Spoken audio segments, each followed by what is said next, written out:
श्रीमते रामानुजाय नमः।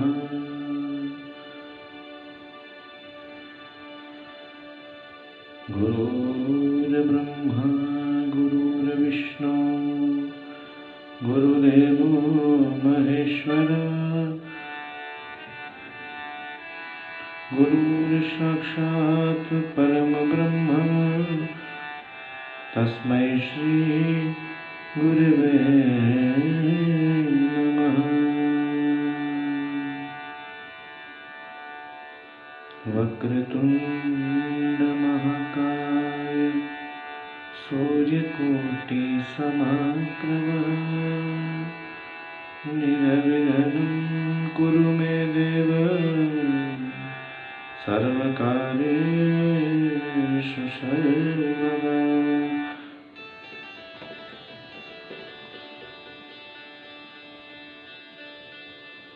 सरस्वतीं नमस्तुभ्यं वरदे कामरूपिणी विश्वरूपी विशालाक्षी विद्यां देहि च सरस्वती।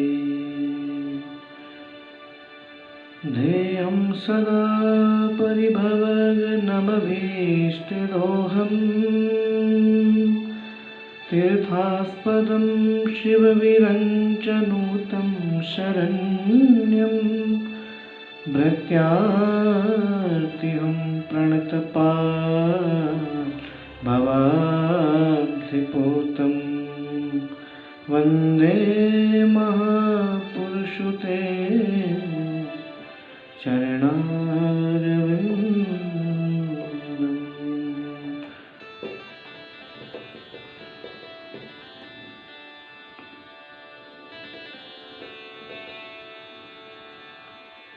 जय जय श्री राधारमण जय जय ललित किशोर जय गोपी चितचोर प्रभु जय जय माखन चोर। आप सभी भक्तों को हमारी ओर से जय श्री राम, जय श्री कृष्ण, जय श्रीमन्नारायण।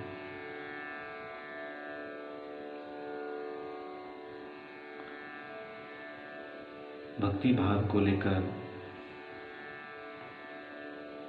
आज यह भागवत की कथा द्वितीय दिवस में प्रवेश करने जा रही है। पिछले दिवस आपने श्रवण किया कि किस प्रकार से भक्ति ज्ञान वैराग्य का वर्धन होता है। आपने श्रवण किया कि किस प्रकार से भक्ति ज्ञान वैराग्य का नारद जी द्वारा कल्याण हुआ।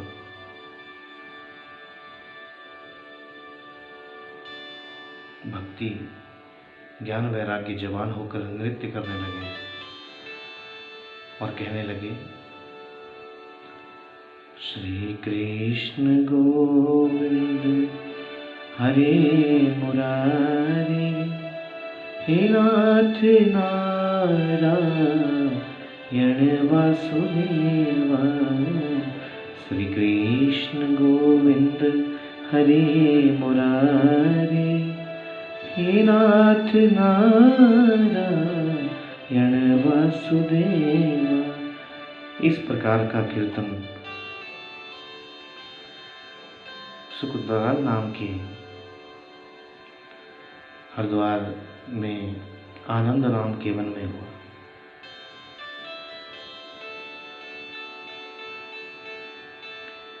और भक्ति महारानी ज्ञान वैराग्य दोनों पुत्रों के साथ भगवान के धाम को चली गई। यह सुनकर सौनकादि 88 ऋषियों ने की रुचि और श्रद्धा भागवत में और बढ़ गई। सूत जी कहने लगी कि जो कथा परीक्षित ने सुखदेव जी से सुनी है वह कथा हम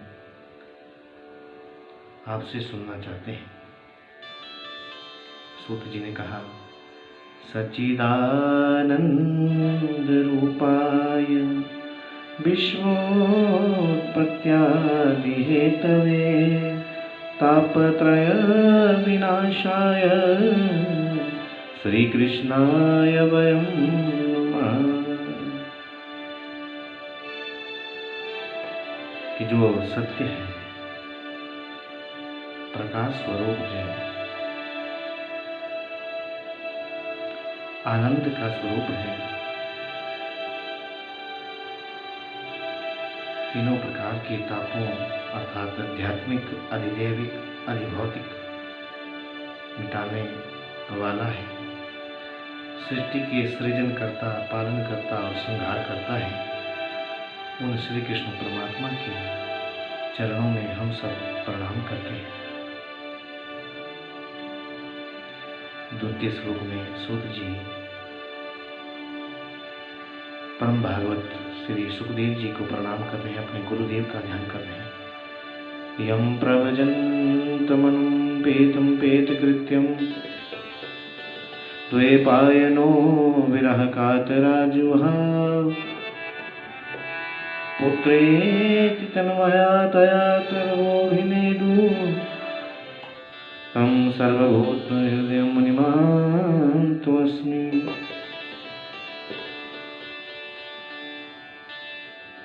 सूत जी कहते हैं, ऋषियों, जैसे ही सुखदेव जी का जन्म हुआ, वे अपने पिता व्यास तथा माता पिंगला को छोड़कर जंगल में तपस्या करने के लिए चले गए। ऋषियों ने प्रश्न किया कि सुखदेव जी का जन्म कैसे हुआ, हमें विस्तार पूर्वक बताइए। तो सूत जी कहने लगे, एक समय की बात है कि सत्यवती के गर्भ से वेदव्यास जी का जन्म हुआ था। जैसा कि आपको विदित है कि देवर्षि नारद का कार्य है यहाँ की बात वहाँ और वहाँ की बात यहाँ। आज घूमते हुए देवर्षि नारद जी कैलाश में पहुँच गए और भगवान शंकर की स्तुति की। भगवान शंकर को समाधि में देखकर माँ पार्वती के मन में बातों से आग लगा दी।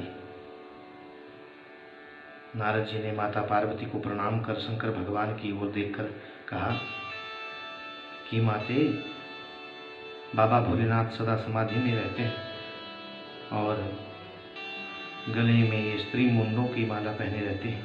माते, मुझे लगता है भगवान शंकर आपसे नहीं बल्कि इन स्त्री मुंडों से अधिक प्रेम करते हैं। माता से यह बात कहकर और मन में क्रोधाग्नि जलाकर नारद जी तो वहाँ से चले गए। इधर जब भगवान शंकर ने अपनी समाधि को विराम दिया तो माता पार्वती के शंकर भगवान से पूछ लिया, देखो स्वामी, ये जो मुंडों की माला है आप सुबह शाम पहने रहते हो, ये किसके मुंड हैं? भगवान शंकर ने कहा कि पार्वती, कहीं नारद जी तो नहीं आए थे? कि नहीं प्रभु, मैं तो ऐसे ही पूछ रही हूँ। जरूर नारद ने ही आग लगाई होगी, भगवान विचार कर रहे हैं। कारण क्या था? सब भगवान की लीला रूपी यह अमर कथा संसार में पहुंचानी थी।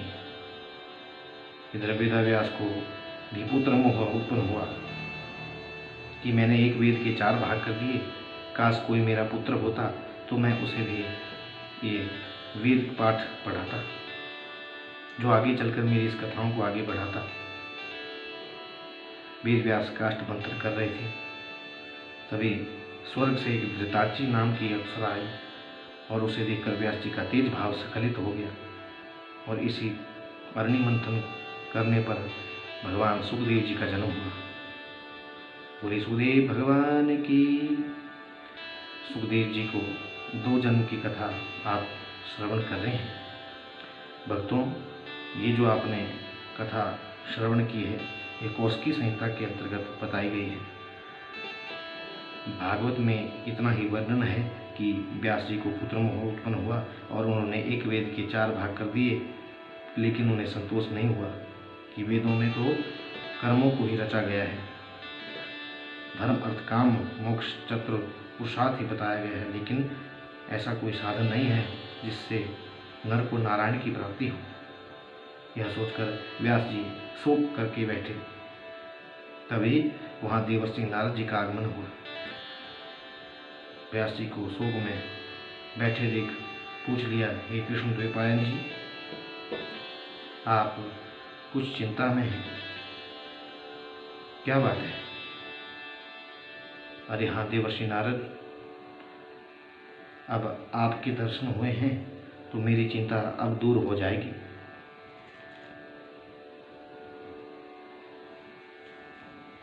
देखो देवर्षि नारद, मैंने एक वेद के 4 भाग कर दिए, लेकिन अभी भी मुझे संतोष नहीं हुआ। अरे व्यास जी, बस इतनी सी बात? आपने तो अभी 4 वेदों की रचना की है, लेकिन अब आप वेदों में दुर्लभ पंचम वेद 18 पुराणों से भी पुराना इतिहास पुराण श्रीमद् भागवत की रचना कीजिए, जिसके श्रवण के अधिकारी स्त्री और शूद्र भी इस कलयुग में माने गए हैं। वेद व्यास जी ने, जिसमें श्री कृष्ण की संपूर्ण लीला का वर्णन किया गया है, उस पुराण की आप रचना करो, आपको संतोष मिलेगा।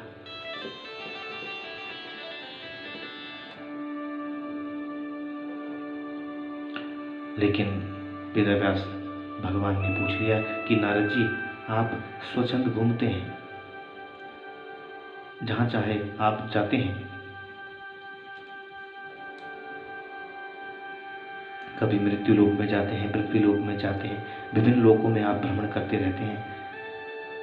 ये ब्रह्मपद आपने कैसे प्राप्त किया? हे व्यास जी, मैं पहले ऐसे ही नहीं था। पूर्व जन्म में मैं एक दासी का पुत्र था। मेरे पिता तो जन्म लेते ही मर गए, भगवान को धाम को चले गए, और मैं और मेरी माँ अकेले रहते। एक बार माघ महीने के चतुर्मास में संत लोग हमारे घर में आए।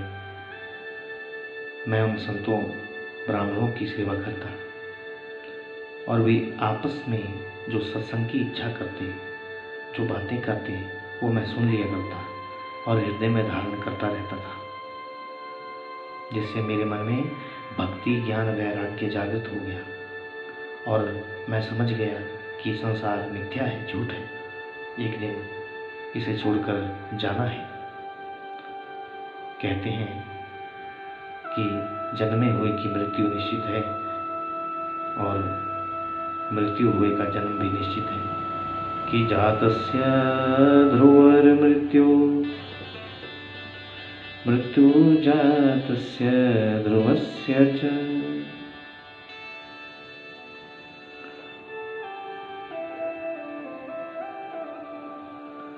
कि नारद जी की जन्मे हुए की मृत्यु निश्चित है और मरे हुए का जन्म भी निश्चित है, और हरि नाम जप कर ही इस जन्म मरण के बंधन से छुटकारा पाया जा सकता है।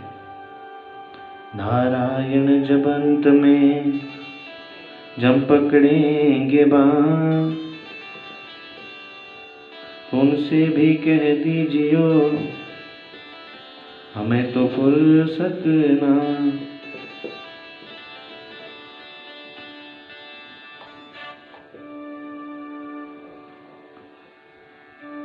कि श्वास श्वास हमें गिनकर मिली है, जरा कन्या की शादी करनी है, उसको करा लेते हैं, फिर मरते हैं हम राज्य। श्वास श्वास गिनकर हमें मिली है। प्रत्येक प्राणी 24 घंटे में 21,600 श्वास लेता है। जो वेद व्यास जी अब जब महीना समाप्त हुआ तो वे संत मेरे घर में चले गए। फिर नारद जी से पूछ लिया कि फिर क्या किया आपने? फिर क्या, एक दिन मेरी माँ गौशाला में गौ का दोहन कर रही थी और दोहन करते समय एक सर्प ने माँ को काट लिया और मेरी माँ मर गई। कि फिर क्या हुआ? कि फिर मैंने उसका दुख नहीं मनाया, झूठ के लिए झूठा जैसा मैं रोया संसार के लिए, लेकिन मुझे ज्ञान था कि मुझे भी एक दिन संसार को छोड़कर जाना है। व्यास जी,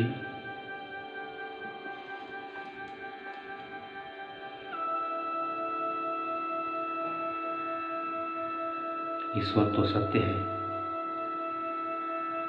जो मृत्यु और ईश्वर को याद रखता है वह संसार की मिथ्या माया में नहीं फंसता। इसलिए कौन किसका साथ आया है और कौन किसके साथ जाएगा।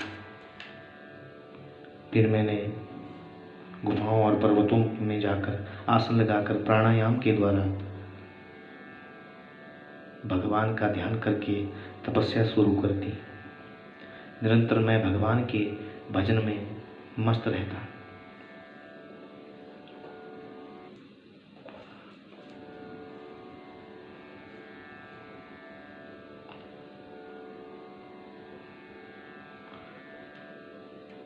और कुछ वर्षों के बीतने के पश्चात मुझे भगवान ने दर्शन दिए, लेकिन भगवान ने कह दिया कि नारद, तुमने जिस पद के लिए मेरी तपस्या की है वो पद इस जन्म में नहीं बल्कि अगले जन्म में तुम्हें प्राप्त होगा।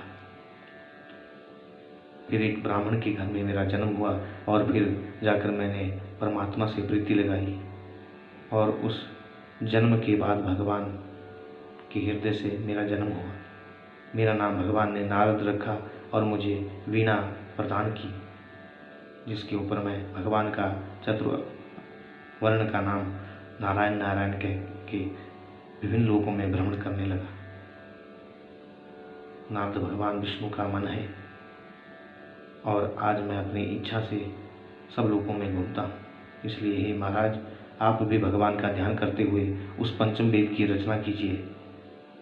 तब व्यास जी ने यह भागवत जी की रचना करी, जिसमें 12 स्कंद, 335 अध्याय, 18,000 श्लोक हैं, जो मोक्ष का एकमात्र दुर्लभ उपाय साधन है, मोक्ष रूपी फल है। उधर जहाँ कथा रुकी हुई थी, जहाँ भगवान शंकर से पार्वती पूछ रही हैं कि स्वामी स्त्री मुंड किसके हैं, वे भगवान शंकर ने कहा कि पार्वती, क्या तुम्हें मेरे प्रेम के ऊपर संदेह है? तो माता पार्वती ने कहा, हाँ स्वामी, पहले आज मुझे ये बताओ कि ये मुंड हैं किसके। तो भगवान शंकर ने कहा, अरे पार्वती, ये तेरी ही मुंड हैं। मैं तो अजन्मा हूँ, मेरा ना जन्म होता है ना मृत्यु होती है। हाँ, लेकिन जितनी बार तुम्हारी मृत्यु हुई, मैंने तेरे शरीर की मुंडों को उठाकर इस मुंडमाला में डालकर अपने गले में धारण किया। हे पार्वती, मैं तो तुझे अनन्य प्रेम करता हूँ। तो प्रभु, मैं बार बार मरती क्यों हूँ? हे देवी, इस जन्म मरण के बंधन से छूटने के लिए तुम्हें अमर कथा सुननी पड़ेगी। अब स्त्री हट है तो कहने लगी कि महाराज अभी सुनाओ। अरे देवी, इसके लिए जो है पात्र होना चाहिए, और जो इसे सुन लेता है वह फिर जन्म मरण के बंधन से छूट जाता है। कहीं को पात्र ने इस कथा को सुन लिया तो परेशानी हो जाएगी। नहीं स्वामी, मुझे तो अभी सुननी है। तो पार्वती की ऐसी मनमानी को देखकर भगवान शंकर पार्वती के साथ अमरनाथ की गुफा में चले गए और वहाँ भगवान शंकर ने तालियां बजाई, डमरू बजाया। जितने पक्षी थे वहाँ से उड़ गए, लेकिन एक तोते के घोंसले में एक तोते का अंडा वहाँ रह गया। और भगवान ने पार्वती से कहा, देखो पार्वती, यह अमर कथा है, ध्यान से सुनना और बीच में जी महाराज ओम ओम कहते रहना। बड़ा सुंदर कीर्तन कवि ने यहाँ कहा है। केड़े ओ गुणा दी बणी मुंडमाला, जोड़ जुड़ाई के रति और रति। पार्वती कहंदी मुझो सुनाई दे, पार्वती कहंदी मुझो सुनाई दे, जनन सुनाई दे अमर कथा शिव मेरे पति। पहला अध्याय लगा गीता का, तोते की बत्तियां गुम पड़ी। पार्वती कहंदी मैनू सुनाई दे, जननु सुनाई दे अमर कथा शिव मेरे पति।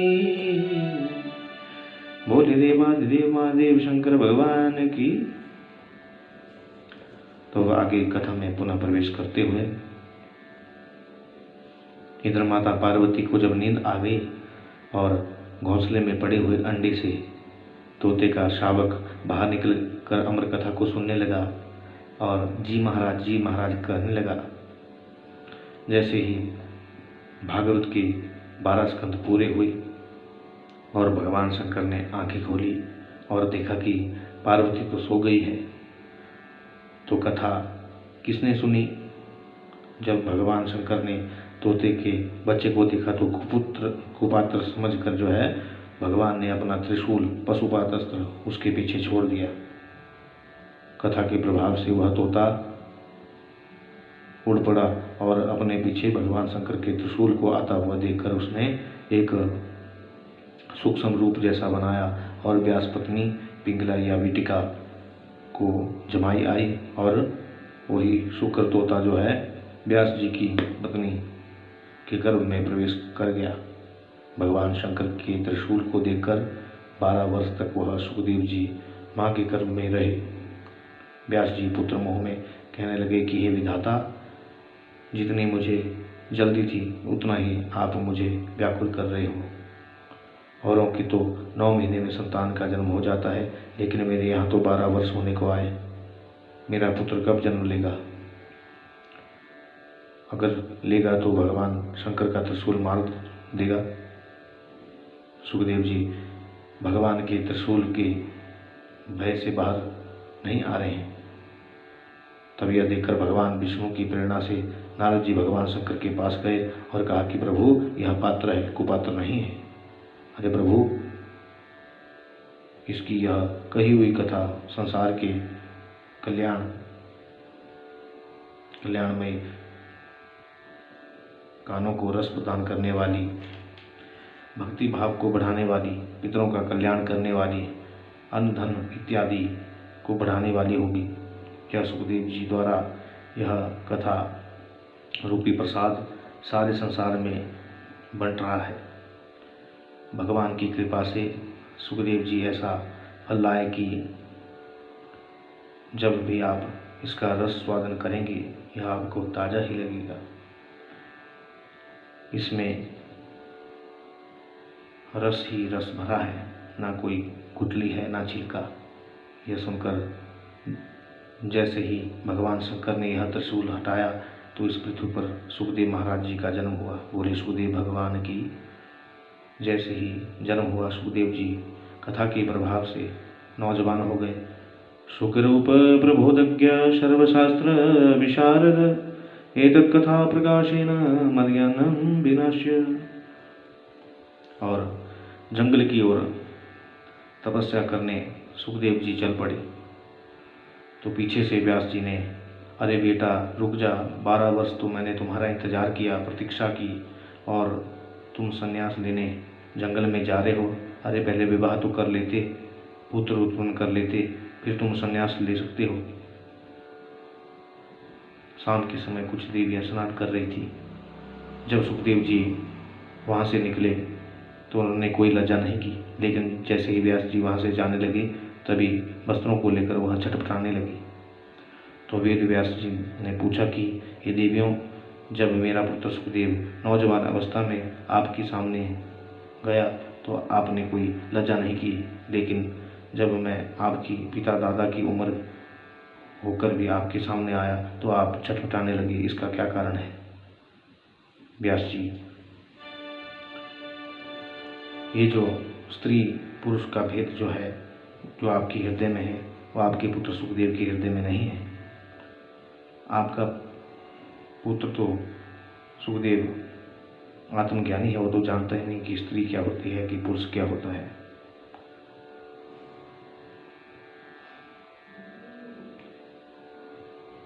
अब जाते जाते सुखदेव जी को देखकर वृक्षों ने उत्तर दिया, हे व्यास जी, आप ब्रह्मज्ञानी होकर भी पुत्र मोह में फंसे हुए हैं। देखो व्यास जी, सुखदेव जी तो आत्मज्ञानी हैं, वे जानते हैं कि इस संसार में कोई ना किसी का पुत्र है, ना कोई किसी का पिता। सभी अपने कर्मों के भोग को भोगने के लिए इस जगत में आए हैं। सुखदेव जी तो समझते हैं कि 84 लाख योनियों में मानव का शरीर परम दुर्लभ है, जिससे आत्मा को परमात्मा की प्राप्ति होती है। इसलिए वह सबको भुलाकर परमात्मा का भजन करने के लिए जा रहे हैं। व्यास जी, इस संसार में कौन किसका है? जैसे हम वृक्षों के ऊपर लगे यह फल जब गिर जाते हैं, हमसे दूर हो जाते हैं, तो हम भी इनसे कहते हैं कि तुम फिर से हमारे पास आ जाओ, लेकिन ये पास नहीं आते और कहते हैं कि कई बार हम वृक्ष बने, आप फल बने, कौन जानता है? यह सब समय का हेर फेर है। इसलिए इन मोह माया को आप छोड़ दो। यह सुनकर वेद व्यास जी अपने कुटिया में जन्म भूमि साम्य प्रदेश की सरयू नदी में वापस आ गए और वहाँ उनकी कुटिया में उनके 4 शिष्य उनके पास पढ़ते हैं, जिनके नाम हैं पैल, जैमिनी, वैशंपायन और सुमंतु। और सूत उग्रश्रवा जी के पिताजी हैं रोमहर्षण जी। सूत जी कह रहे हैं, शौनकादि ऋषियों ने प्रश्न किया कि वेद व्यास जी का जन्म कैसे हुआ और कैसे जाके उन्होंने सुखदेव जी को पढ़ाया। सूत जी बोले, जब सुखदेव जी जब घोर तपस्या करने के लिए चले गए और तपस्या करते करते जब उनकी मांस अस्थियाँ सब सूख गई, तो एक दिन व्यास जी का एक शिष्य जिसका नाम सुमंतु हुआ, उसने सुखदेव जी को तपस्या करते देख लिया और भागकर व्यास जी के पास पहुंचा। जब व्यास जी को बताया कि जंगल में कोई ऋषि महात्मा है जो तपस्या कर रहे हैं और तपस्या करके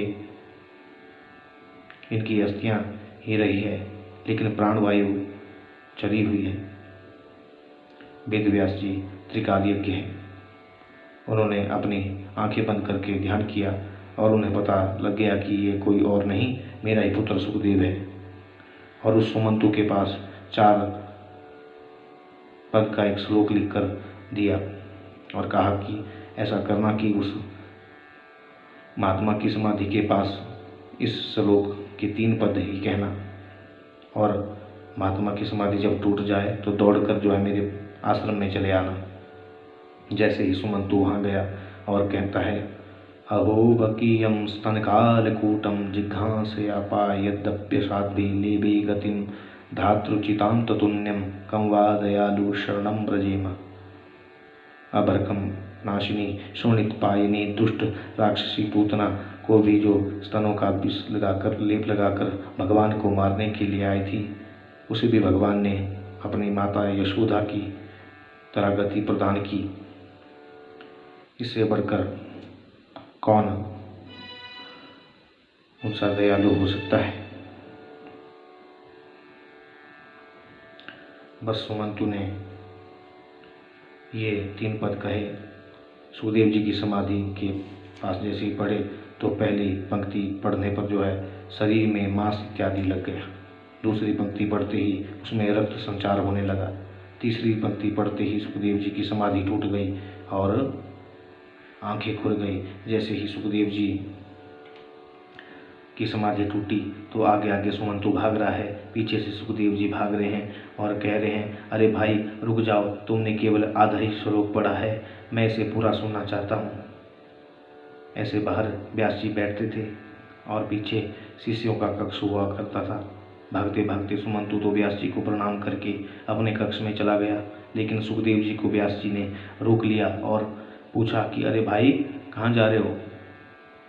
तो सुखदेव जी ने कहा, अरे महाराज, मैं तपस्या कर रहा था और आपके किसी शिष्य ने अमर कथा का कोई श्लोक बोला है, लेकिन वह आधा ही बोला है, मैं उसे पूरा सुनना चाहता हूँ। अरे सुखदेव बेटा, तुम एक श्लोक की बात करते हो? तुम्हारे लिए तो मैंने परम संहिता के 18,000 श्लोकों को रच रखा है, तुम आओ तो सही। तो फिर इस भागवत को व्यास जी ने सुखदेव जी को पढ़ाया और कहा कि अब तुम इस परमहंसों की सहिता को संसार में बांटो। तो तब जाकर जो है सुखदेव जी ने यह कथा परीक्षित राजा को सुनाई। व्यास जी ने कहा कि हे पुत्र, अब तुम विवाह करो। तो सुखदेव जी का विवाह पितरों की कन्या पिबरी से हुआ। यह कथा प्रसंग आपको देवी भागवत में मिलेगा। लेकिन सुखदेव जी ने विवाह करने से मना कर दिया था। तो व्यास जी कहते हैं कि कहने पर सुखदेव जी मिथिला के राजा जनक के पास ज्ञान उपदेश प्राप्त करने के लिए गए। लेकिन वहाँ सुखदेव ने देखा कि मुझे क्या ज्ञान देंगे जो खुद स्त्री संग में फंसे हुए हैं। जब सुखदेव जी ने राजा जनक को सारी बात बताई कि मैं अपने पूज्य पिताजी के कहने पर आपसे ज्ञान उपदेश प्राप्त करने के लिए आया था, लेकिन आपको तो खुद ज्ञान उपदेश की आवश्यकता है। जैसे ही राजा जनक ने अपना एक वस्त्र हटाया तो सुखदेव जी ने देखा कि विदेहराज जनक की एक टांग तो अग्नि में जल रही है और एक टांग से की सेवा जो है दासियां देवियां कर रही हैं। तो सुखदेव जी जान गए कि ये तो परम ज्ञानी है। हे महाराज, मुझे क्षमा करें, मैं आप पर संशय कर रहा था। मैं विवाह नहीं बल्कि निसंग रहना चाहता हूँ। राजा जनक ने सुखदेव जी को समझाया कि आप इस समय भी निसंग कहाँ हैं।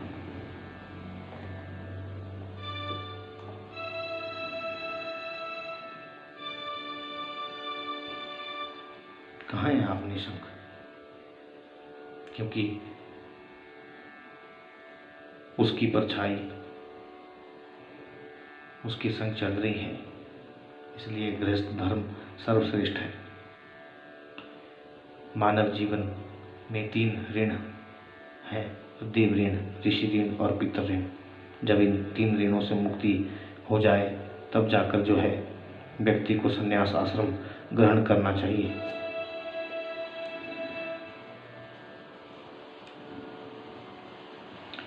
यह शिक्षा ज्ञान लेकर सुखदेव जी ने विवाह किया। तो रही वेद व्यास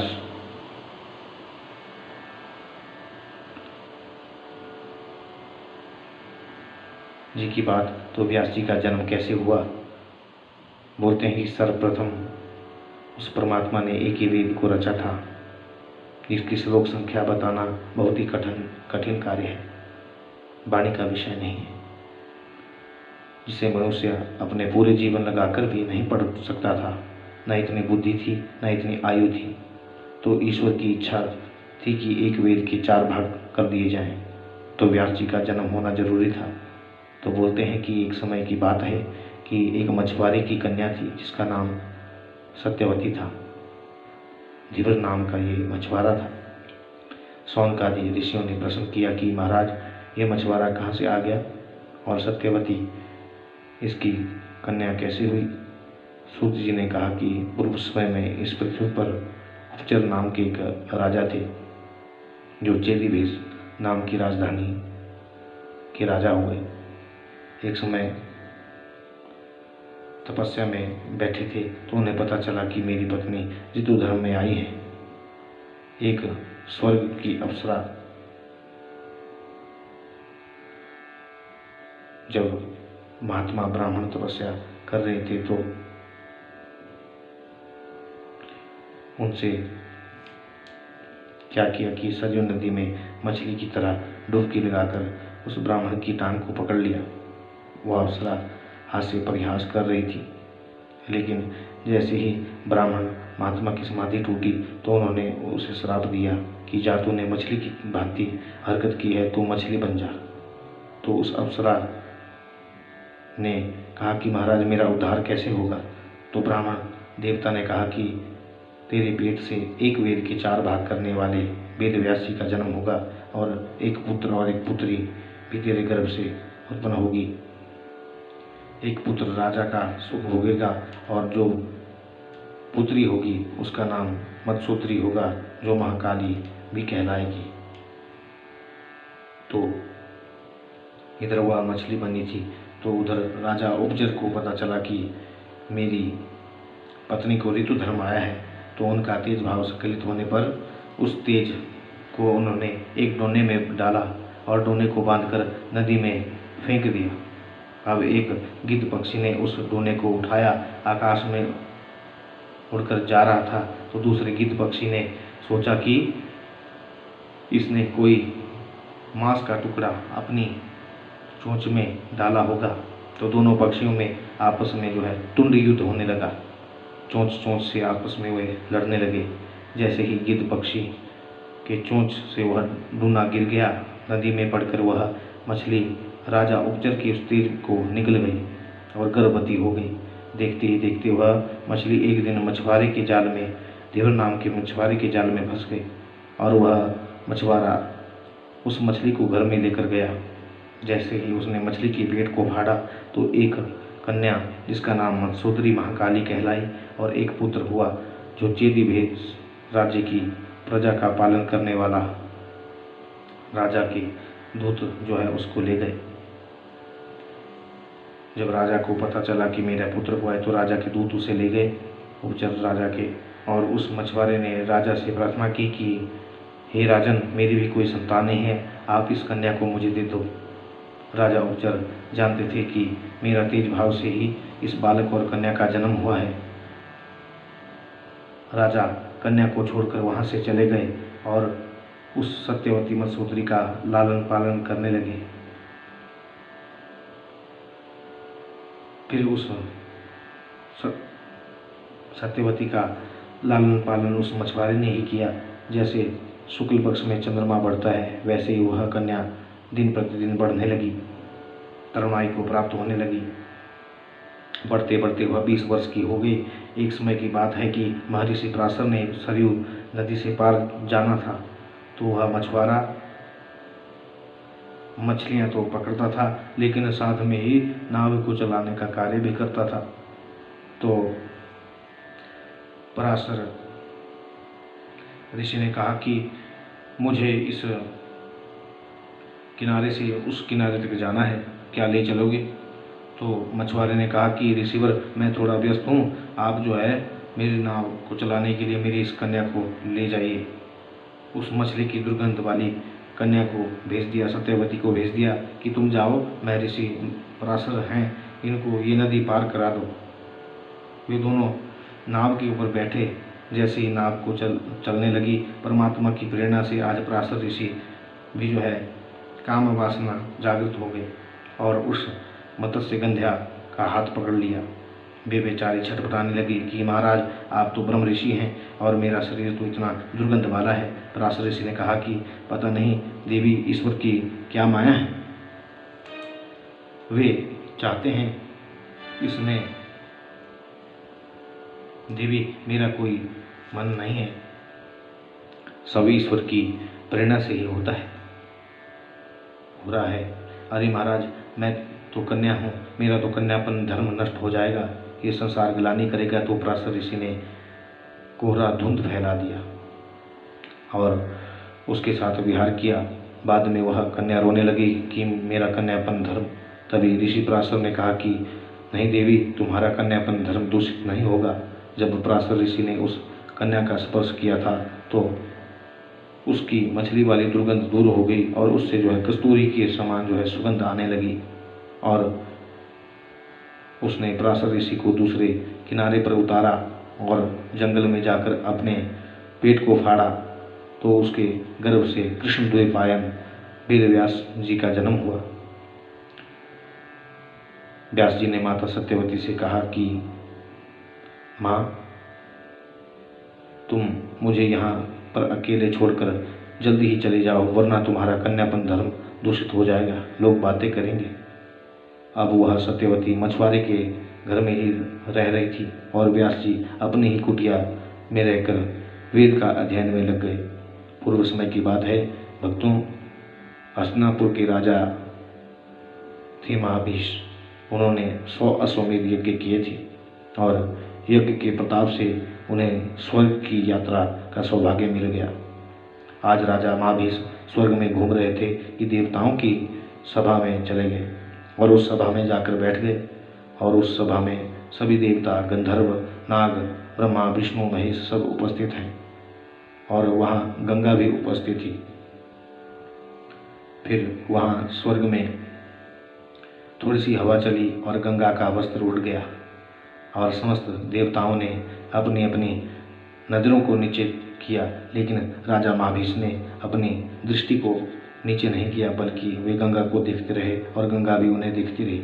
यह देखकर ब्रह्मा जी को, राजा महाभीष और गंगा को ब्रह्मा जी ने क्रोध में आकर श्राप दिया कि तुमने मनुष्यों की भांति अपराध किया है, आप दोनों जो है पृथ्वी पर जन्म लो, गृहस्थी होकर आचरण करो। तो वही राजा महाभीष बने हस्तिनापुर के राजा शांतनु महाराज, और एक दिन जंगल में शिकार खेलने गए थे कि वहाँ गंगा को देख लिया और शांतनु महाराज ने कहा कि देवी, मैं तुम्हारे साथ विवाह करना चाहता हूँ। गंगा ने कहा, महाराज ठीक है, लेकिन मेरे एक वचन है। कि बोलो देवी, तुम्हारा क्या वचन है? कि हे महाराज, मैं कोई अच्छा बुरा कर्म करूं, आप मुझे रोकेंगे नहीं। महाराज शांतनु ने कहा कि महाराज ठीक है, मुझे स्वीकार है, लेकिन महाराज ध्यान रहे, अगर कभी आपने मुझे रोकने का प्रयास भी किया तो मैं आपको जो है सदा के लिए छोड़कर चली जाऊंगी। ठीक है, ऐसा वचन बंधाकर राजा महाराज शांतनु ने गंगा से विवाह किया। अब गंगा ने प्रथम पुत्र को जन्म दिया, वैसे ही उस पुत्र को जो है लेकर गंगा ने जो है नदी में छोड़ दिया। ऐसा करते करते गंगा ने शांतनु महाराज के 6 पुत्रों की हत्या कर दी। अब 7वें का जन्म होना था, जिसका नाम देवव्रत हुआ। उसका जब जन्म हुआ तो गंगा उसे भी जो है नदी में छोड़ने जा रही थी कि शांतनु महाराज ने कहा कि गंगा, तू कैसी माँ है? पहले तो पुत्र को जन्म देती है और जन्म होने पर जो है उसे नदी में बहा देती है। भले ही आज तू मुझे छोड़कर चली जा, लेकिन आज मैं इस पुत्र को तुझे मारने नहीं दूंगा। गंगा ने कहा, धन्य हो स्वामी, आज से तुम्हारा हमारा संबंध पूरा हुआ, लेकिन बच्चे को बनाना, बालक को बनाना स्वामी माँ के हाथ में होता है। इसलिए स्वामी, मैंने इसको ऐसा बनाना है स्वामी जैसे हस्तिनापुर के राजकुमार को होना चाहिए। गंगा ने उसे समस्त प्रकार की धनुर् विद्या, अस्त्र विद्या, माया विद्या, शस्त्र विद्या, तंत्र मंत्र विद्या से पारंगत कर दिया। आज वह बालक अपनी विद्या को दिखा रहा था। गंगा के ऊपर ही आज उसने पुल बना दिया। जब राजा शांतनु ने गंगा की याद में निराश रहते थे, एक दिन राजा गंगा के तट पर आए और देखा कि किसी ने गंगा पर बाणों का पुल बांध दिया है। मेरी प्रजा में ऐसा कौन सा योद्धा हो गया? दोनों पिता पुत्र में आपस में युद्ध आरंभ हो गया। तभी गंगा सामने आई और युद्ध को रोकती है। हे स्वामी, आप यह क्या कर रहे हैं? ये आपका ही पुत्र है, मैंने इसे एक शूरवीर योद्धा बना दिया है। आज मैं इस जिम्मेवारी से मुक्त हूँ। अब आप आज से बाद यह आपकी अमानत है। राजा शांतनु देवव्रत को लेकर हस्तिनापुर में राजकुमार के आसन पर उसका अभिषेक कर दिया गया। फिर एक दिन की बात है कि महाराज अपनी प्रजा को देखने के लिए जंगल में निकल पड़े और अपने रथ के साथी से कहा कि मुझे सरयू नदी की ओर ले चलो। जैसे ही राजन वहां पहुंचे तो उन्हें कस्तूरी की सुगंध वाली आने लगी और उसका अनुसरण करते करते जो है वह सत्यवती के समीप पहुंच गए। शांतनु महाराज ने सत्यवती से कहा कि मुझे इस नाव में बिठाओ, मैं इस भारत का राजा हूँ। यह कहकर राजा नाव में सत्यवती के साथ चल पड़े। कुछ समय बाद राजा ने कहा कि सुंदरी, मैं तुमसे विवाह करना चाहता हूँ। देखो राजन, मैं पिता के अधीन हूँ, इसलिए इस बारे में आपको जो है मेरे पिता से बात करनी होगी। तब धीवर नाम के मछुआरे से राजा ने सत्यवती का हाथ मांगा। देखो राजन, मैंने अपने ज्योतिषियों से पूछा है, इसकी कुंडली दिखाई है और उन ज्योतिषियों ने कहा है कि ऐसे व्यक्ति के साथ इस कन्या का विवाह होगा जो भारतवर्ष का राजा होगा, और मेरी इस कन्या से जो संतान उत्पन्न होगी वह पूरे राज्य का उत्तराधिकारी बनेगी। देखो महाराज, आपका तो पहले ही एक बड़ा पुत्र है और बड़े का ही राज सिंहासन पर प्रथम अधिकार होता है, तो आप ही बताओ अब इसका विवाह आपसे कैसे कर दूं।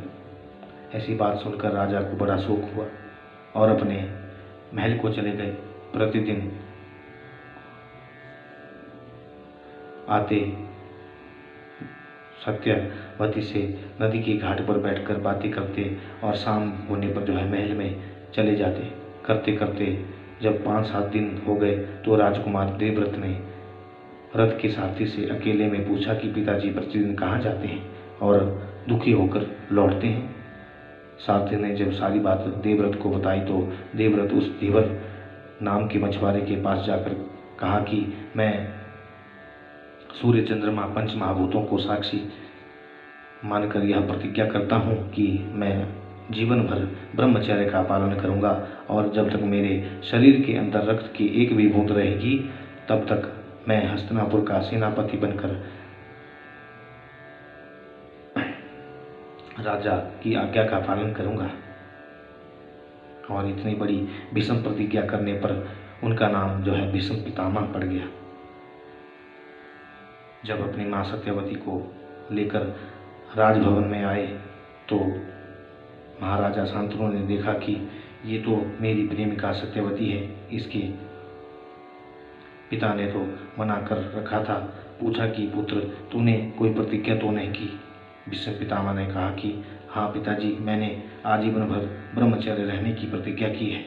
यह देखकर पिताजी ने पुत्र को इच्छा मृत्यु का वरदान दिया कि अरे धन्य हो तेरे जैसा पुत्र, न कभी हुआ है न आने वाले भविष्य में होगा। अब शांतनु महाराज ने सत्यवती के गर्भ से 2 पुत्र उत्पन्न किए। एक का नाम चित्रांगद हुआ और दूसरे का नाम विचित्रवीर्य। चित्रांगद तो जंगल में गंधर्वों ने मार दिया और विचित्रवीर्य ही बचे। तो बोलते कि काशी नरेश की कन्या थी अंबिका और अंबालिका का स्वयंवर हो रहा था। देश देशांतर से बड़े बड़े सूरवीर योद्धा आए हुए थे और उसी सभा में भीष्म जी भी पहुंच गए। स्वयंवर में उन्होंने एक ही बाण छोड़ा और वह एक बाण से 3 बाण में परिणत हो गए। तीनों राजकुमारियों के गले में जो है फूलों की माला भीष्म पितामह ने डाल दी। भीष्म के युद्ध कौशल को सब जानते थे, कोई उनके सामने खड़ा ना हो सका, और हो भी जाता तो वह बलपूर्वक जो है उनको जीत लेते। बलपूर्वक भीष्म पितामह तीनों रानियों को लेकर अपने छोटे भाई विचित्रवीर्य से कहा कि तुम इन तीनों से विवाह करो। तीनों रानियों में सबसे बड़ी अम्बा ने कहा कि मेरे मन में कोई और पुरुष बसा है, इसलिए मैं इस विवाह से संतुष्ट नहीं हूँ। भीष्म पितामह ने कहा ठीक है तुम जाओ। अम्बा तो साल्व नरेश को चाहती थी। वे वहाँ से साल्व नरेश के पास गई। साल्व नरेश के पास जैसे ही पहुंची तो उसने भी अपनाने से मना कर दिया कि तुझे भीष्म जीत कर ले गया है, इसलिए वहीं चली जा।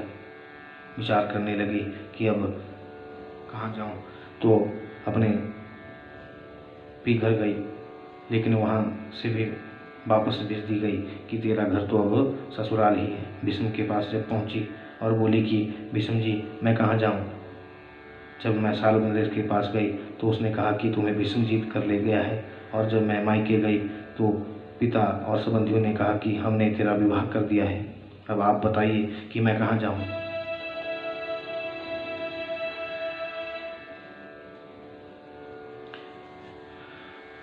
तो भीष्म ने कहा कि देखो देवी, अगर तुमने मुझे यह बात नहीं बताई होती कि तुम्हारे मन में कोई और परपुरुष बसा है तो मैं तुम्हें स्वीकार कर लेता, लेकिन तुमने मुझे यह बात बता दी, अब मैं तुम्हें नहीं अपना सकता। तो अम्बा ने भीष्म जी को श्राप दे दिया कि जब तुम्हारी मृत्यु निकट आएगी तो मैं तुम्हारी मृत्यु का कारण बनूंगी। तो वही बनी थी शिखंडी।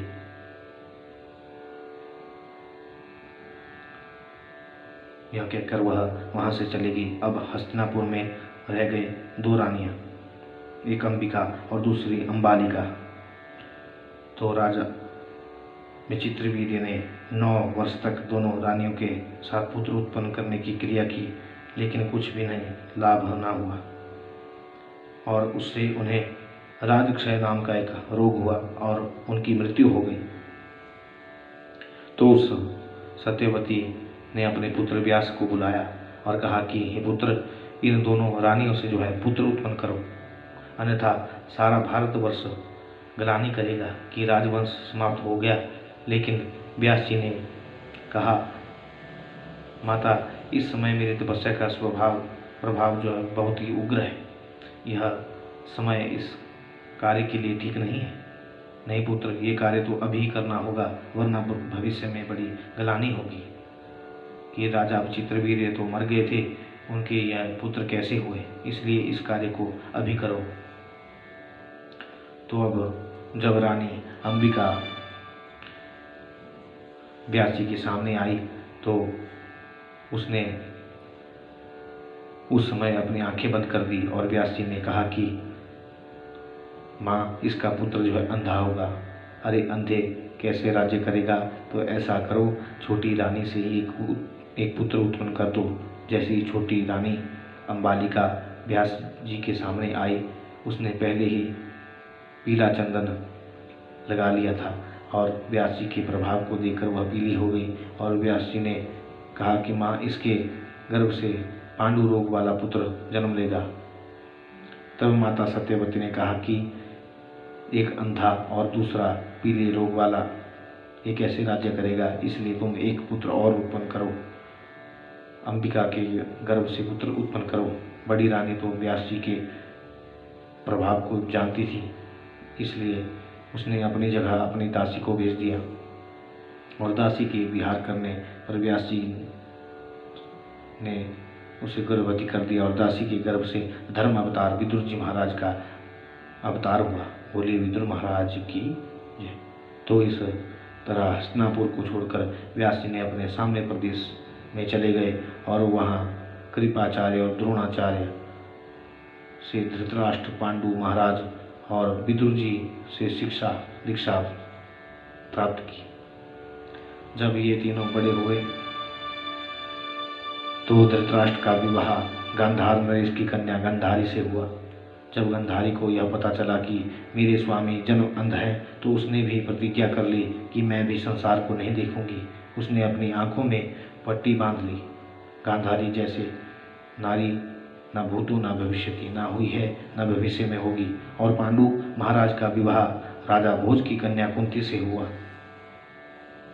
एक दिन इस कुंती ने दुर्वासा ऋषि की सेवा की और बड़े प्रसन्न हुए ऋषि दुर्वासा ने कहा कि कुंती, मैं तुम्हारी इस सेवा से बड़ा प्रसन्न हूँ। जाओ,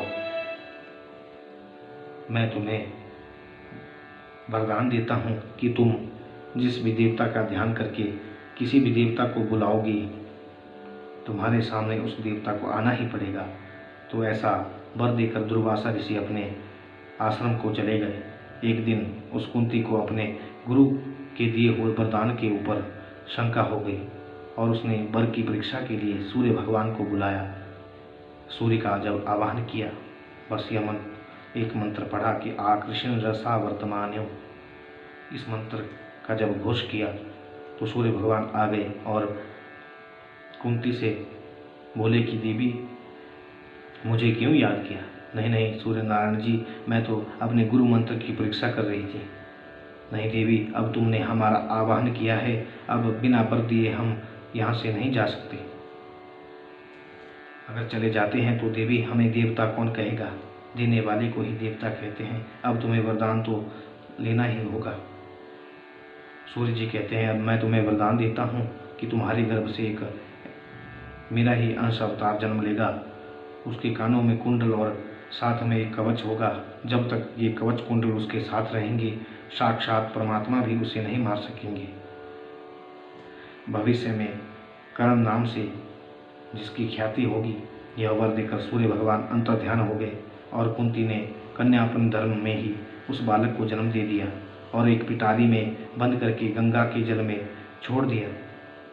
अब सूतराज हुए जिनकी कोई संतान नहीं थी, नित्य प्रति भगवती माता की पूजा अर्चना करते, पुत्र की कामना करते, और आज भगवती ने उनकी पुकार सुन ली।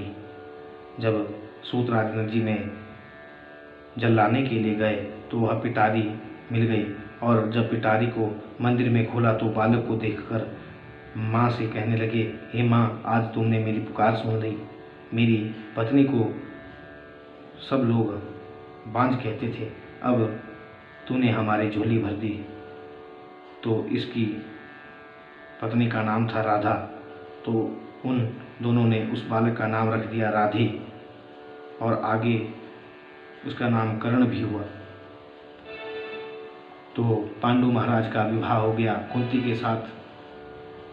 अभी दोनों भाइयों धृतराष्ट्र और पांडु की कोई संतान नहीं हुई। एक दिन पांडु महाराज शिकार खेलने जंगल में गए थे, तो वहाँ एक ऋषि पत्नी पुत्र उत्पन्न करने की क्रिया करने में लगे हुए थे और बेलपत्ते हिल रहे थे। पांडु महाराज ने सोचा कि कोई हिरण है। जैसे ही बाण छोड़ा, दोनों ऋषि पत्नी के हृदय को आर पार हो गया। दोनों ने विलाप किया, ये तूने क्या किया? हम गृहस्थी बढ़ाने की चेष्टा में थे। हम तुम्हें श्राप देते हैं कि जब तुम भी किसी स्त्री के साथ संग करने की इच्छा करोगे तो तुम्हारे भी प्राण निकल जाएंगे। ये श्राप मिल गया। अब पांडु तो महाराज बड़े थे धृतराष्ट्र, लेकिन वो अंधे थे, इसलिए राज्य उन्हें नहीं मिला। राज मिला था पांडु को।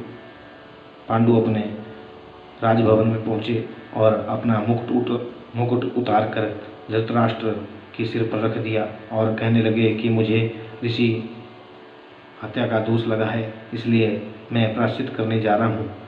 और इधर जैसे ही धृतराष्ट्र के सिर पर जैसे ही मुकुट आया तो सोचने लगा कि मेरा ही तो था ये राजमुकुट, भले ही मेरे अब प्राण चले जाएं, मैं इस मुकुट को नहीं उतारूंगा।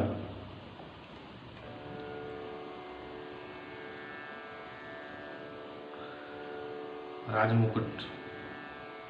और उधर पांडु महाराज अपने दोनों पत्नी कुंती और माद्री के साथ ऋषि हत्या का प्रायश्चित करने के लिए जंगल में चले गए। अब एक दिन पांडु महाराज माद्री को देखकर कामासक्त हो गए। माद्री ने समझाया कि महाराज, आपको ऋषि का श्राप है, अगर स्त्री संग करोगे तो आपकी मृत्यु हो जाएगी। लेकिन वो नहीं माने। जब प्राण निकलने लगे तो जानते थे कि कुंती के पास ऋषि दुर्वासा के वरदान के मंत्र हैं, तो कुंती को समेत बुलाया और कहा कि देखो देवी, मेरे बैठे तुम अपने गर्भ को सार्थक कर लो, गुरु के मंत्र को पढ़ो। तो उसने पहले धर्मराज जी का ध्यान किया, जिसके अंश से युधिष्ठिर और वायु के अंश से भीमसेन, इंद्र के आवाहन से अर्जुन जैसे पुत्र मिले। और फिर पांडु ने कहा कि ये माद्री भी तुम्हारी बहन है, ये बांझ न रह जाए, इसलिए इसके गर्भ को भी सार्थक करो। तब कुंती ने उसको भी मंत्र दिए और अश्विनी कुमारों का ध्यान किया, और माद्री से नकुल और सहदेव प्रकट हुए। ये 5 पांडव हुए और गंधारी के 100 कौरव हुए, दुर्योधन से लेकर दुशासन तक। और सबसे बड़ा हुआ दुर्योधन। एक ही गुरु आश्रम में द्रोणाचार्य के पास दोनों कौरव पांडव पढ़ लिख कर थोड़े बड़े हुए।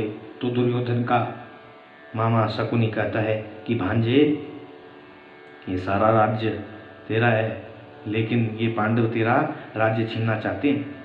लेकिन तू चिंता मत कर, ये राजकुमार का आसन मैं तुझे दिलाकर ही रहूँगा।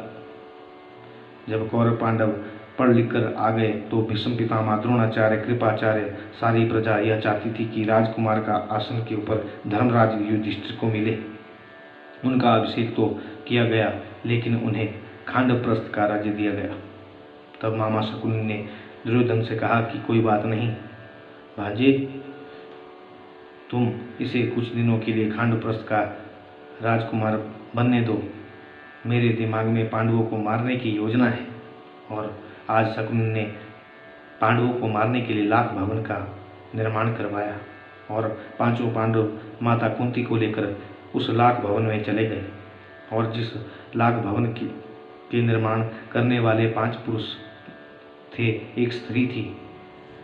आज उन भवन निर्माण करने वाले शकुनि ने जम करके मद के प्याले पिलाए हैं और कहा कि जब वे पांडव रात्रि में यहाँ सो जाएं तो इस भवन में आग लगा देना, जिससे पांचों पांडव मर जाएंगे और मेरा भांजा दुर्योधन राजा बन जाएगा। इस बात को जानते थे धर्म अवतार विदुर जी। उन्होंने अपने एक सेवक को पांडवों के पास भेजा और कहा कि पांडवों को बताना कि यह सब आपको मारने का षड्यंत्र रचा गया है। उससे पहले की बात है कि जब पांडव उस भवन में पहुंचे तो भीमसेन को बड़ी खुजली लग गई और वह अपनी पीठ से जो है भवन के एक खंभे को जो है खुजलाने लगा। तब वह चिपक गया तो देखा कि यह सारा भवन तो लाख का बना हुआ है। तो विदुर जी के सेवक की बात को सुनकर माता कुंती और पांडव उस भवन को आग लगाकर बीच वाली गुफा में से बाहर निकल गए और जो वहाँ भवन निर्माण करने वाले थे उसी भवन की आग में जलकर जो है मर गए। जब कौरवों ने एक स्त्री और 5 पुरुषों के मरे हुए शवों को देखा तो सोचा कि पांचों पांडव जो है कुंती सहित मारे गए हैं। अब पांडवों ने जंगल में जाकर घास की कुटिया बनाई और वहाँ रहकर के अपना जीवन यापन कर रहे थे। अब कुंती ने यह नियम बनाया कि जो भी बाहर से भिक्षा मिलेगी उसको 5 भागों में बांटा जाएगा। एक दिन अर्जुन एक धृष्टद्युम्न की बहन द्रौपदी को स्वयंवर में से ले आया, जो द्रौपदी अग्नि से उत्पन्न हुई थी, राजा ध्रुवद की कन्या। और उसने भी दुर्वासा ऋषि की सेवा करी थी और वर मांगा था कि मुझे एक ऐसा पति चाहिए जो धर्म में पारंगत हो, बल में वायु के समान हो, सुंदरता में अश्विनी कुमारों के समान हो, धनुर्विद्या में इंद्र के समान हो, और ऐसा वरदान दीजिए। तो दुर्वासा ने कहा कि अगर तुम ऐसा पति चाहती हो तो पतिम देहि पतिम देहि पतिम देहि 5 बार तुम्हें कहना पड़ेगा। गति शुभम इस मंत्र का जाप करना, तुम्हें ऐसे पति की प्राप्ति होगी। लेकिन ये गुण किसी एक व्यक्ति में नहीं हो सकते। तो इधर आज द्रौपदी का स्वयंवर लगा है और देश देशांतर के बड़े बड़े राजा सूरवीर आए हैं और भगवान कृष्ण भी वहाँ बैठे हुए थे। दुर्योधन भी बैठा था, महारथी कर्ण भी वहाँ थे। भगवान शिव का धनुष रखा था। शर्त यह थी कि नीचे तेल का कढ़ा है और ऊपर मछली की दाहिनी आंख में निशाना लगाना है।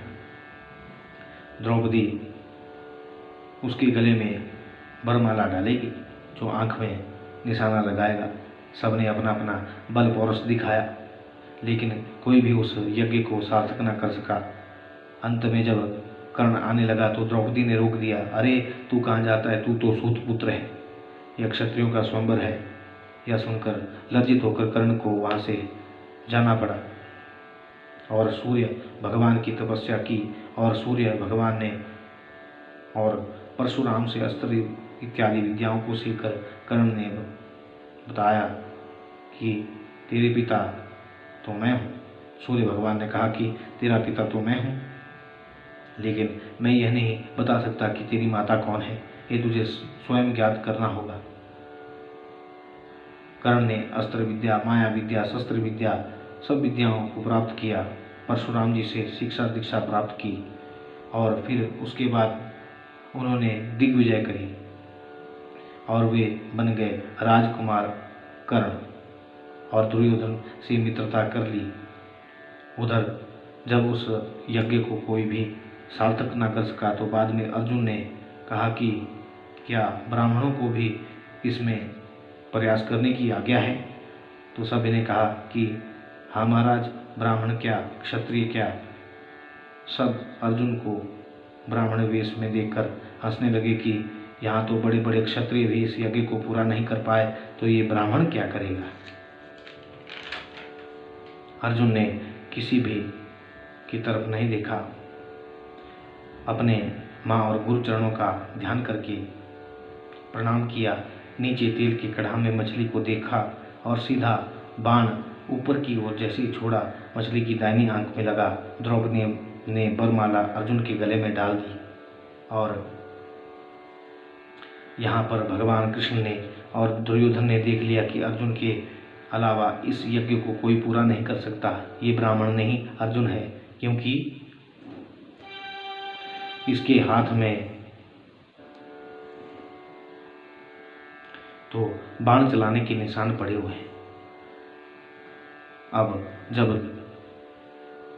अर्जुन द्रौपदी के साथ अपनी कुटिया में पहुंचा तो माता कुंती ने कहा, हाँ पुत्र, अर्जुन भिक्षा ले आए तो आओ, मैं तुम्हारी भिक्षा 5 जगहों में बराबर बांट देती हूँ। ऐसा कहने पर और दुर्वासा ऋषि के वरदान के कारण द्रौपदी के 5 पति हुए। अब उधर दुर्योधन ने अपने मामा शकुनी से कहा कि हे मामा श्री, आपने कहा था कि पांडव तो मर गए हैं, लेकिन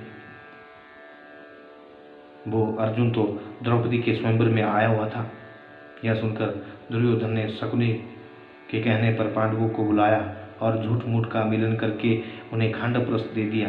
लेकिन भगवान कृष्ण ने विश्वकर्मा को बुलाया और ऐसा भवन बनाया कि जहाँ पृथ्वी दिखती थी वहाँ पानी होता था और जहाँ जल दिखता था वहाँ पृथ्वी होती थी।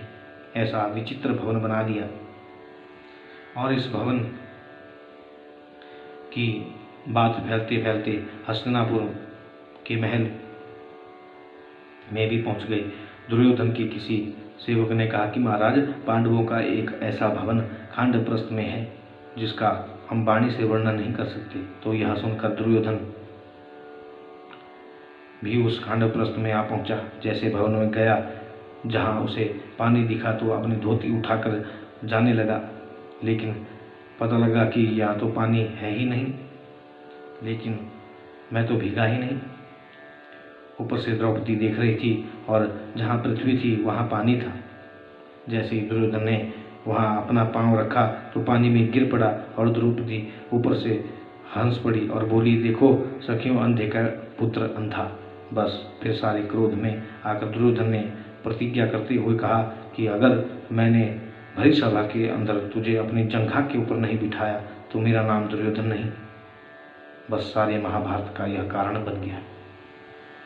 अब खांडवप्रस्थ से दुर्योधन ने पांडवों को सपरिवार बुलाया और वहाँ हस्तिनापुर में बुलाकर गले से लगाकर सबका आदर सत्कार किया और पांडवों को द्वैत क्रीड़ा खेलने के लिए आमंत्रित किया और कहा कि अगर आप एक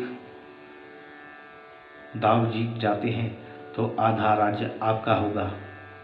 अरे ये द्वैत क्रीड़ा खेलना तो राजाओं महाराजाओं का शौक होता है। तो महाराज युधिष्ठिर ने कहा कि ठीक है मामा जी, चलो 1-2 दाव हम भी खेल लेते हैं। अब जो मामा शकुनी था उसके पास उसकी पिताजी के जंघा के जादुई पासे थे। वह दाव चलता, जो वह सोचता वैसे ही पासे जो है बताते थे और पांडव एक एक करके जो है अपना सब कुछ हार गए, यहाँ तक अपने आप को भी हार गए।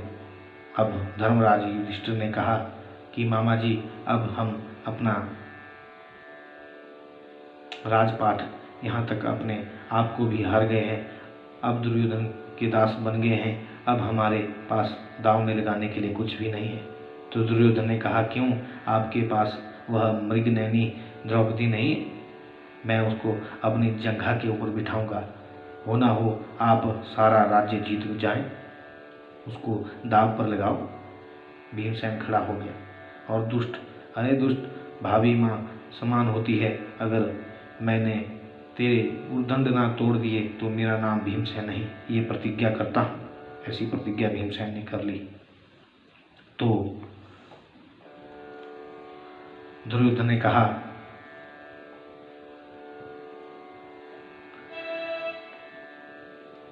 तू दास है और दास के मुख से ऐसी बातें स्वामी के लिए प्रति शोभा नहीं देती है। अरे बैठ जा, तेरे भाई ने तो तेरे को भी हरा दिया है। अब भीमसेन बैठ जाता है। तो अब शकुनी ने कहा कि हे धर्मराज, अब क्या सोच रहे हो?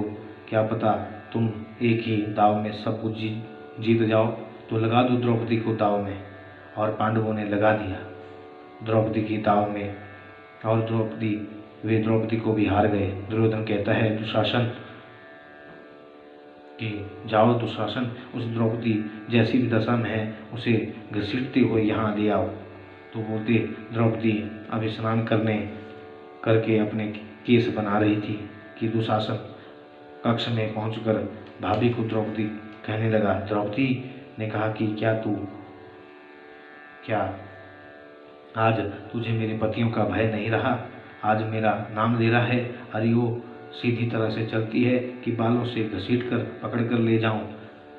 अरे दुशासन, वहाँ सभा में भीष्म पितामह, कुलगुरु कृपाचार्य, द्रोणाचार्य, महाराजा धृतराष्ट्र इत्यादि सभी होंगे, और मैं उन सभी बुजुर्गों के सामने इस हाल में कैसे जा सकती हूँ? तो तभी दुशासन ने द्रौपदी को केशों से पकड़ा और भरी सभा में ले आया। और सबसे ज़्यादा विश्वास द्रौपदी को पितामह भीष्म के ऊपर था। उनकी तरफ देखा तो उन्होंने अपनी गर्दन नीचे झुका दी। कृपाचार्य, द्रोणाचार्य सभी ने अपनी गर्दन नीचे झुका दी। अपने पतियों की ओर देखा तो पतियों ने भी अपनी गर्दन झुका दी और कहने लगी कि महाराज, अब आप को हार गए हैं, तो आप हारे हुए को किसको अधिकार है दिया कि पत्नी कोई वस्तु होती है उसे दांव पर लगाया जाए?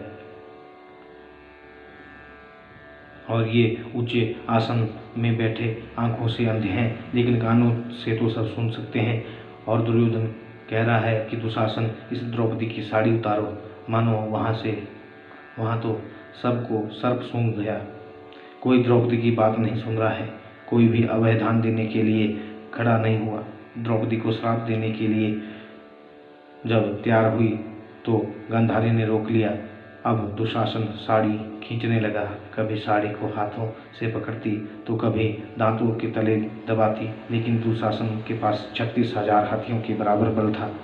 जब तक अपने शरीर में शक्ति थी लगाती रही, आंखों से आंसू बह रहे हैं और अब कोई सहारा नहीं रहा तो परमात्मा से कहती है, आ जाओ मोहन, बैठे हो कहाँ, मेरी लाज उतरने वाली है, मेरी लाज उतरने वाली है। जय श्री कृष्ण, जय श्री